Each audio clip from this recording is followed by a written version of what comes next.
Bonjour à vous, ici Daniel Desjardins, éveilleur, créateur de l'Alchimie du cœur et canal des guides de l'unité. Je sais pas pour vous, mais des fois j'aimerais ça pouvoir retourner en arrière, pouvoir me dire des choses qui m'auraient vraiment sauvé beaucoup de temps.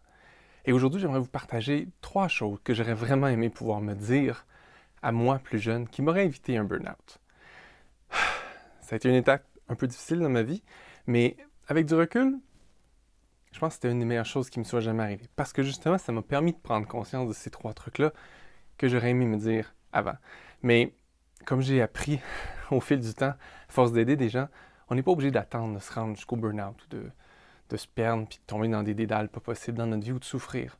On peut juste prendre conscience de ces choses-là maintenant et les mettre en application maintenant. Et ça nous permet de changer notre vie sans avoir à descendre jusqu'au fond du baril. La première chose que j'aurais vraiment aimé me dire, c'est que on a le choix. Vous avez le choix. J'ai le choix. Qu'est-ce que j'ai envie de faire de ma vie? Je ne suis pas obligé d'être conditionné par la société et de faire ce qu'on attend de moi. Je ne suis pas obligé de faire ce que mes parents attendaient de moi. Si j'ai envie de faire autre chose de ma vie, ben, il est toujours temps de changer. Je ne suis pas obligé de continuer sur le chemin sur lequel je me suis déjà engagé. Parce que, au final, si je me rends au bout d'un chemin, mais que ce n'était pas mon chemin, est-ce que ça valait vraiment la peine de faire tout ce chemin-là? Est-ce que ça valait vraiment la peine de vivre toute cette vie-là? Et même si vous avez 65 ans aujourd'hui, il est toujours temps de changer de chemin. Il n'est jamais trop tard parce que peu importe ce que vous allez faire de nouveau sur votre nouveau chemin que vous allez choisir, ben ça va être bien plus agréable que tout ce que vous avez fait avant. Alors, la chose que j'aurais vraiment aimé me dire, c'est Daniel, tu as le choix. Tu n'es pas obligé de continuer sur ce chemin-là, même si tu as toujours dit que c'était le chemin que tu allais prendre, même si tu t'es engagé à prendre ce chemin-là, puis même si il y a plein de gens qui s'attendent à ce que tu continues ce chemin-là, si ça ne te rend pas heureux, change de chemin. C'est la première chose que j'aurais vraiment aimé me dire. Et ce chemin-là, ça peut être plein de choses. Ça peut être votre emploi, ça peut être vos relations, ça peut être peu importe les aspects de votre vie. Je ne connais pas votre vie, mais il y a plein d'aspects dans notre vie. La relation de couple, le travail, les amis, la famille, les hobbies, là où on habite. Toutes ces choses-là, ce sont des aspects de notre vie. Et s'il y a de ces aspects-là qui ne fonctionnent pas pour vous, qui ne vous rendent pas heureux, ben, je vous ai téléchargé pour pouvoir enfin vivre. Et que ça vaille la peine de vivre et que vous soyez vraiment heureux. La deuxième chose que j'aurais vraiment aimé me dire, c'est prends le temps de réévaluer chacun de ces aspects-là de ta vie. Parce que c'est beau avoir un projet, c'est beau avoir une idée, mais juste le fait de s'arrêter parfois, puis réévaluer chacun des aspects de notre vie, ça nous permet de prendre conscience d'un paquet de choses sur nous-mêmes et de réaligner notre vie. Alors, maintenant, c'est quelque chose que je fais régulièrement. Je regarde tous les aspects de ma vie. Ma relation de couple, mon emploi, mes amis, mes loisirs, tous les aspects de ma vie, même les choses qui ont l'air banales comme comment je fonctionne. Parce qu'on prend des habitudes dans notre vie, puis on aime ça faire nos habitudes parce que ça nous sauve du temps. Mais après 2, 3, 4, 5 ans, ben, on a appris d'autres choses. On n'est plus la même personne qu'il y a 5 ans. Donc, ça se peut qu'on continue à faire des choses qui, au final, ne sont pas le plus utiles et ni le plus efficace pour nous, ni les choses qui nous rendent vraiment heureux.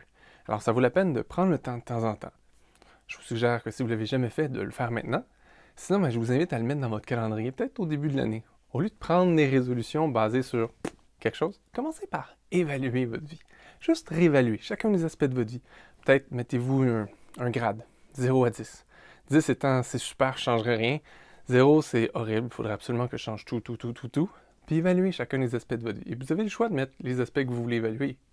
Moi, je vous invite de passer par les 3 grandes choses, mais pensez à tous les aspects de votre vie qui vous viennent en tête. Souvent, au début, on pense aux trucs qui vont moins bien, puis c'est correct. Prenez le temps d'écrire les choses qui vont moins bien, puis s'ils sont à 0, ben mettez-les à 0, puis après ça, ça nous amène à l'autre chose que j'aurais vraiment aimé me dire. La dernière chose que j'aurais vraiment aimé me dire, c'est une fois que tu as évalué tout ça, tu as le pouvoir de changer ta situation. Mais pour faire ça, il faut que tu te donnes des objectifs.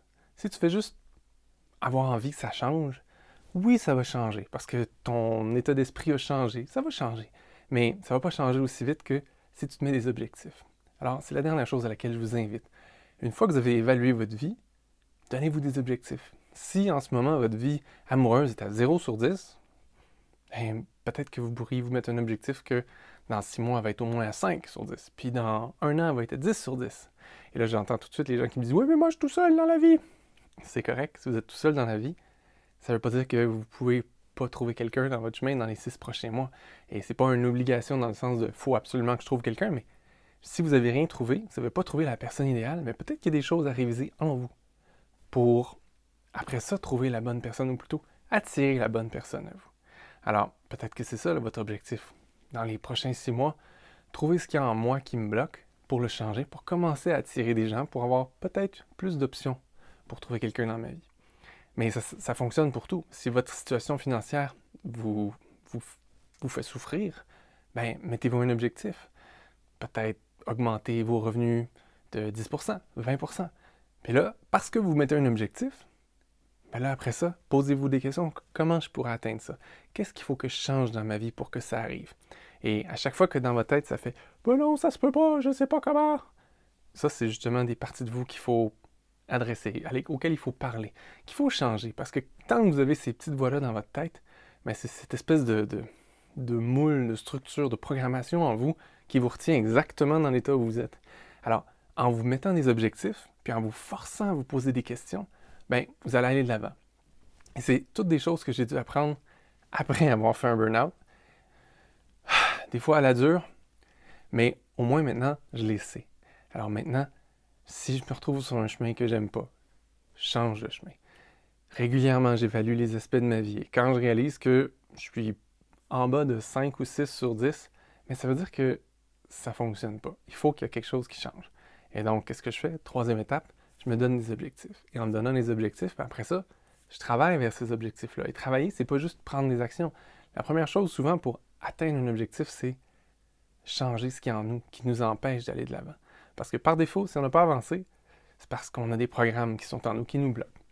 Alors, c'est ces 3 choses que j'aurais vraiment aimé me dire à moi, le moi d'il y a 11-12 ans, puis j'aurais été une autre personne.